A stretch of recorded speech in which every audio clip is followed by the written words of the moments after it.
Moi, c'est Emmeline, j'ai 25 ans. J'ai ouvert un PEA il y a 1 an et par contre, j'y connaissais rien du tout. Donc, j'en ai parlé avec certaines personnes qui m'ont dit oui, ça serait intéressant. Mais comme j'y connaissais rien, j'ai ouvert et puis après, le truc a un peu dormi comme ça. J'essayais de mettre de l'argent, mais je voyais que ça montait pas plus que ça.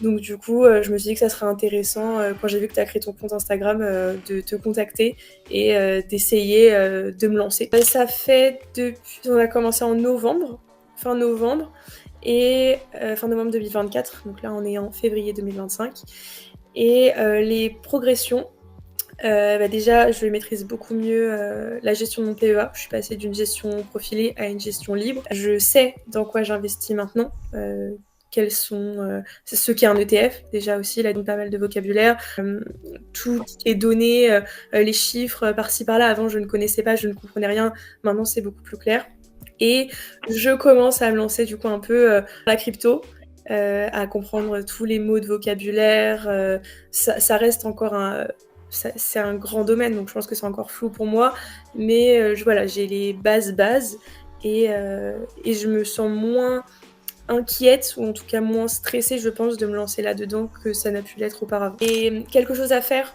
à un moment ou un autre dans sa vie, puisque on cherche quand même tous à gagner le plus d'argent, d'être bien financièrement, et c'est de plus en plus compliqué de gérer son argent avec l'inflation, etc. Donc si c'est quelque chose qui vous intéresse maintenant, ça sera toujours dans un coin de votre tête, donc il faut se lancer à un moment donné, et le mieux c'est de le faire quand on est jeune. Donc voilà, et le plus d'avoir un coach, quelqu'un qui s'y connaît, c'est vraiment qu'on est accompagné de façon très précise.